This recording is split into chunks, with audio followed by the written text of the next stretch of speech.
Hi, welcome to another edition of the Sustainable Scoop. There are no relationships in your lives more important than your children and your spouse. Maintaining healthy relations is something everyone strives for, but how do you sustain a relationship with your loved ones after a divorce? Here joining me today is Erin Mantz. She was editor-at-large for Washington Parents Magazine. She's currently a columnist, a blogger, and also what we're going to discuss today is her new book, Who's in My House? And that is Stepkids Speak Out. Erin, thanks for being with us. Thanks for having me. Erin, I can't tell you how much this book means to me, having grown up in a step family and actually in one now. Tell me why you wrote this book. Sure. Well, similar to your situation, I grew up in a step family several times over in several joint custody situations. So as an only child, I actually have 9 step and half brothers and sisters, and have had to learn to deal with different stepfather figures coming in and out, and a stepmother as well. And I grew up and thought, you know what, when you're a kid, you don't really have a big voice. This was an opportunity to let stepkids share their stories. You know, the perspective that you offer here is not something you find on the shelves at Barnes and Nobles. There's lots of do's and don'ts and how to deal with crises, but hearing directly from these children and sometimes adults now about their perception really offered me a glimpse into how normal a step family can be.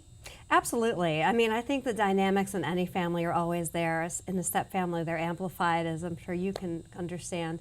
And I think what's interesting about these stories is I collected stories from kids across the country, some current, some grown stepkids who are now adults, and able to really put things in perspective. And they all had their trials and tribulations, and they've all come through. But families do. Right. Now, I did get from this, you know, this is not preaching, this is their real accounts, but I did pick up some thoughts on things you might want to consider before going into a step family, including reading this book.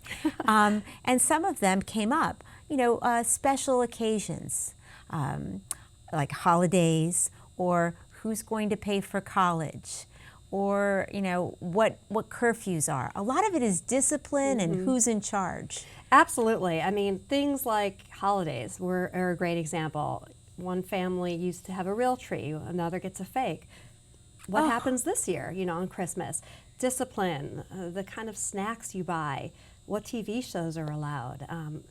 Is one parent cleaner than the other? You know, what are the rules? And everything is up for grabs in a step family, and that's why the parents need to be really aligned. Sometimes it's not that easy, and the kids sometimes suffer through it, but I think they're stronger for it. Well, you know, there is no perfect childhood. Right. And even a perfect childhood might produce a child that isn't resilient and able to deal with stress. But talking about what your ideas about raising children are important, isn't it also important to really listen to your kids? Absolutely, absolutely. And what's really interesting too is you see in Hey, Who's in My House, there are several 12-year-olds that wrote pieces here. And one thing that really comes through, they're very realistic about the blended family they're in. They acknowledge there are some struggles or some tensions, but it seems like they have really good lines of communications with their mothers in particular. And their mothers are listening, and I think that that's reflected in how they feel, and hopefully helps the positive outlook as well. Well, you know, in the tradition of things, you know, your husband is always supposed to come first, and yet in these cases, sometimes the wife and the children come first together, or the husband with the children together, and the loyalties kind of, you feel torn. And gosh, also, you've got other grandparents, aunts and uncles, all those things to deal with. So do you have any advice for people who are considering a step family? Maybe they might consider not getting into a step family. Right. Well, I think, you know, I think it's good to plan ahead, and you can certainly plan and identify some issues that may come up, like how will the kids be disciplined and things like that. But a lot of times you don't know something till you live it. You really don't. But I think the one thing parents can do is have that open communication with their children And also continue to do special things with the child one-on-one. Not to the, not to say the step-parent can never be around, but if you always had lunch with your mom, why not continue that little tradition? So I think kids, little things mean a lot, and I think that's really important. Several of our writers in Hey, Who's in My House actually spoke about how they used to have a bedtime routine with their mom, or they used to do their homework on the dining room table, and as soon as the stepfathers moved in, that was over.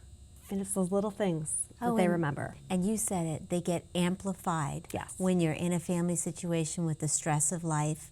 So you have a website, and so people can go to your website and find out how to get the book. You also, I assume, are going to continue writing. So where do we find out more information about the articles that you write? Yeah, absolutely. So the book site is Hold this book up here. heywho'sinmyhouse.com. And you can even read some excerpts on the site, as well as you can read a little bit about all the contributors who range in age from 12 to 54, actually. My essay is in there as well, as I was quite the step kid growing up. And I continue to write on the Huffington Post as well, and continue to hear from people across the country who are in blended families. All right. Well, this is a conversation that I'd like to continue more in depth. I encourage our viewers to contact us and let us know if they have any questions for the next time you come and visit us. Right.